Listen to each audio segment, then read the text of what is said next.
There's smoke after every goal. Well, and we briefly discussed this in Yeah. the episode previous. So we have 6 canisters of smoke. 1 for the beginning of the match, 1 at the end, and 4 goals. So we're like, okay, we need something for the 5th goal. What are we going to do? So there's a few of us that talk to the stadium folks, and we're like, how about play Baby Shark for 5 goals? And they're like, sure, whatever. We're never going to score 5 goals. Sure, whatever you want. We had it. We almost had it. I'm up on the capo stand, and we didn't have the smoke for it. And I'm like, what are we gonna do? And then it just kind of happened. And then we were all like cheering and singing, doing our goal chant, and then like everybody kind of stopped, and then you could hear like the Baby Shark, and we were like, oh, start singing along. If I'm not mistaken, you could hear that on the stream on TV. Yeah, you could hear it. Oh yeah, David, you mentioned. And I replayed there was a replay of the goal that I'm pretty sure came through because for some reason my daughter was like, Baby Shark. Yeah. So the crowd miking, which you've been in the supporter section, so you know, the crowd miking is in the True North Elite section. So, and that's a True North Elite thing. So it was not surprising that it ended up on TV. And it was all over Twitter too. Oh yeah. Yeah. I mean, I think it's a fantastic tradition that they need to continue. It's kind of funny. It'll probably, knock on wood, it probably will never happen again, but hopefully. And we went from the marketing standpoint, we're like, you want to get families with young kids in here? You play Baby Shark, any kid under the age of 6 is going to lose their mind. Any kid under the age of 6 and all of T&E. Right, so. You guys, Corey, I think you brought that up back when we were at Dual Citizen several months ago, and I remember at that point I actually had to Google Baby Shark because I don't have kids. I was like, what is Baby Shark? I had no idea at the time. Now I do. Yeah. It was fun. I got it. Yeah. And it's something that I don't really need to hear. But if it comes at 5 goals, I'm okay with it. Right. Yeah, exactly. Yeah. Speaking of 5, well, maybe they could have had 5 goals another way too. What do you think? Like, if there was VAR in this game, do you think Minnesota would have another goal? I'm thinking. Is that PK? I'm thinking specifically Angelo Rodriguez was brought down inside the box. I think it was obvious. And the announcers kind of said, well, Gasper's muscling in the box later was probably... It was 2 minutes later, yeah. Yeah, it was probably, okay, I should have given him a PK and I didn't, so I'm not going to call this one.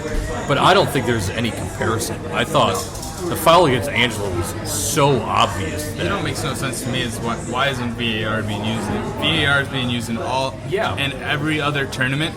Like, it's being used in the World Cup, it's being used in regular league play. Why isn't it being used? Like, is it being used in like the European Championship? It's being in now. Even it's being used now in EPL, and the English doesn't want it, but they have to because they look ridiculous. So the thing with U.S. Open Cup is it's not run by, it's not, it's U.S. Soccer Federation, which is different from MLS and USL. So it's not pro? It's, right. So U.S. Soccer, right. So the U.S. Soccer Federation, they're 15 years behind the times. They want to do stuff that they were doing in MLS in the 90s. Right. So them not having VAR is not a surprise. I don't see it anytime soon. And, they don't really care about the U.S. Open Cup, so... That's true. And that'll come up later in this episode. Any other thoughts on this? Obviously, 4-1, we're going to play Houston on Tuesday, which we'll talk about again later on. The Dylan Wooper's Open Cup Derby, yes. Part 2.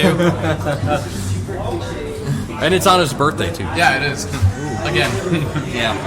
Again. Should we... Might as well take a break. Yeah. And we'll have Connor, right? I will say one last thing about the game that I just have to bring up. I think, and Chad, you were wondering why, St. Clair didn't start, but I will say Vito Minone, he had what I thought was a really good game. Made some incredibly good saves. I've never had a problem with Vito. I think Vito always plays pretty good. Yeah, I think coming in, he was one of those goalkeepers that I think maybe a bit fussy. He was known, I think, for just making some fantastic saves. At the flip side, maybe having a few problems not being on his line and whatnot. But listening to the stream, they said that we could probably keep him for another 4 or 5 years, which I don't think will happen, but if we can afford him, yeah, if we can afford him. But I mean, he's still on loan. So I mean, in my opinion, I would use him as stopgap for this year and let Dane play. And I think that was their plan all along. Yeah. Because I had been saying before the season starts, as soon as they drafted St. Clair, I'm like, I actually want him to play now. Right. I think he could. I would think be he could surprised too. if Dane doesn't start next year. I would be surprised if he does. yeah, well, I think good time for a break. David, you mentioned that the next Loons game is U.S. Open Cup, Tuesday the 18th at 6 p.m., just a few hours before the USA makes its Gold Cup debut at Allianz Field at 9 p.m. And then I guess the Loons play their next league game, I believe, is June 29th against Cincinnati. Yep. So, We'll have some people from the Flock up there. Yes. Plus the friendly on the 25th against. That's right. and that's here at Breeze. That's here at Breeze. So, there's for not having a league game in the next 15 days. They've got there's plenty of soccer going on. Yep, absolutely. All right, we'll take a break and we'll have everyone plus the Flock.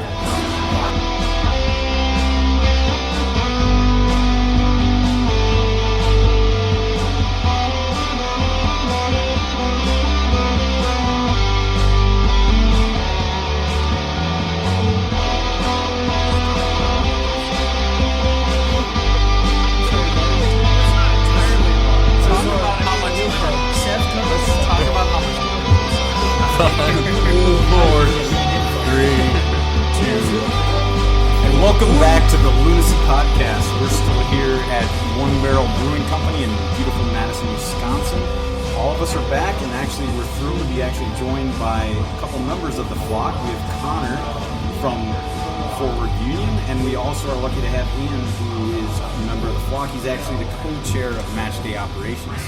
And then we also have, who probably doesn't want to say anything, but we're going to say it anyway. We also have Brady from True North Elite. He's joined us.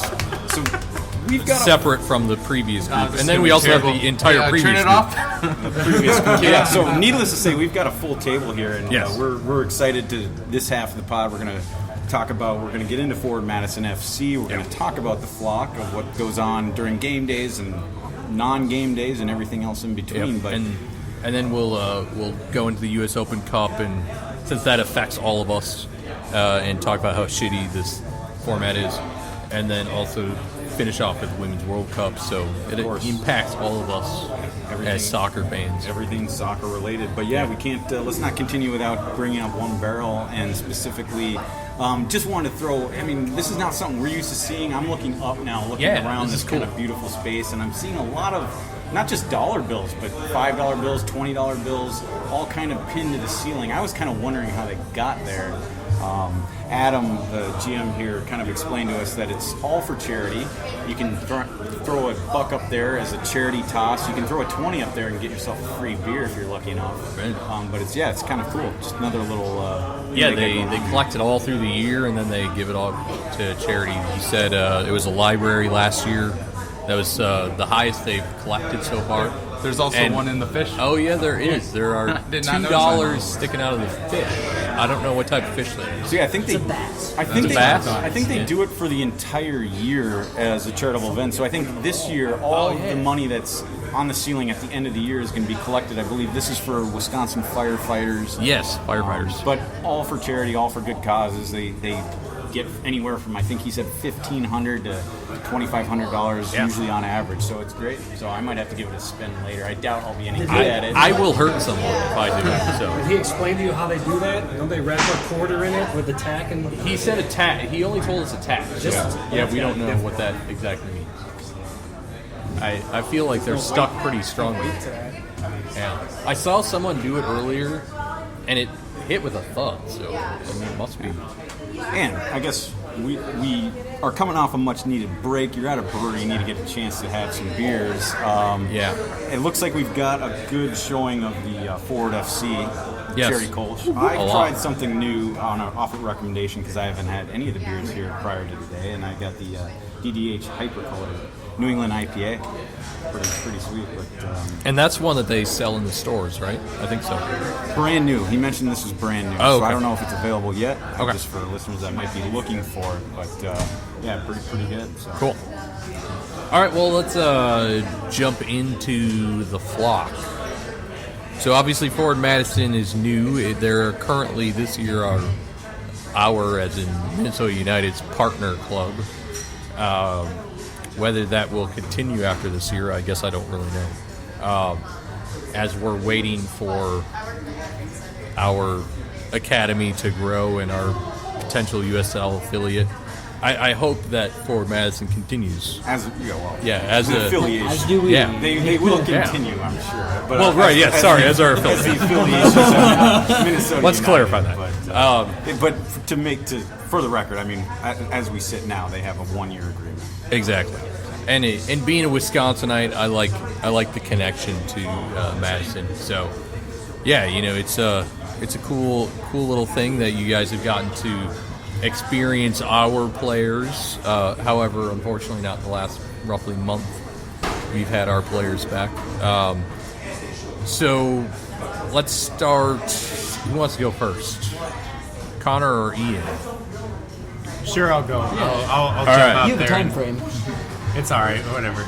So, Yeah, I mean, I guess let's start just kind of generally. What is the Flock and who's involved? And Right. So the Flock is the Independent Association, Independent Supporters Association. So equivalent to, oh boy, I forgot. All this. Wonderwall equivalent. Yeah. So and then we have the supporters groups that fit underneath that umbrella, and so.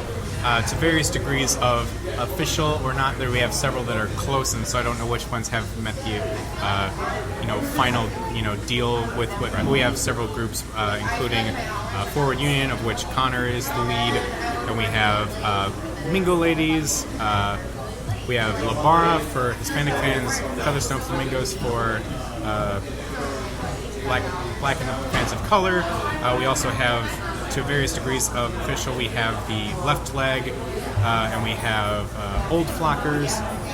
So really, we're just trying to provide an opportunity for fans to express themselves as they see appropriate and to feel connected to soccer the way that as feels best to them, and then to provide that connection between the fans and the club. So as is true then of Wonderwall, we're not actually associated with the club, but we just make sure that there's an open communication. We make sure that fans' voices are heard and that the club knows really what to do best in making sure that the fan experience is the best. So do you routinely, occasionally interact with the club? Is it a constant type of open dialogue? There's a pretty open dialogue, especially between our president and vice president, especially, but many members of the club. We've got open lines of communication between the club and our many members, just to make sure that, like, if something's a problem, we've been told many times, if something's ever a problem, come talk to us. Let's make sure that this gets fixed and corrected. And so we've had lots of discussion, especially with regarding to, like, what is going on with match day operations. And so, like, we had issues earlier in the season where we wanted to be able to have smoke available. They helped us with make sure its certification was where it needed to be.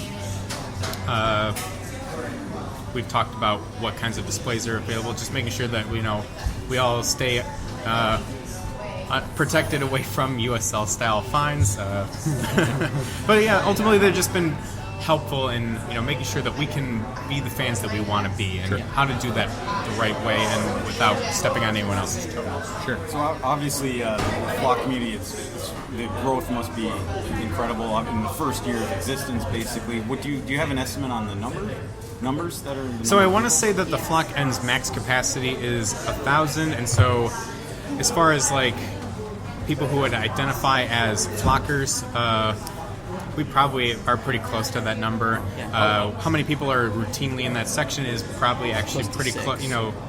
Somewhere between 600 and 800 on our regular fans that are there, and then it fills up with extra fans. So hopefully those people start to say they identify as well. How many? Yeah.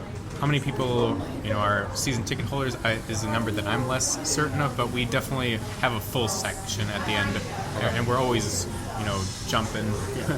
So as far as season ticket holders are concerned,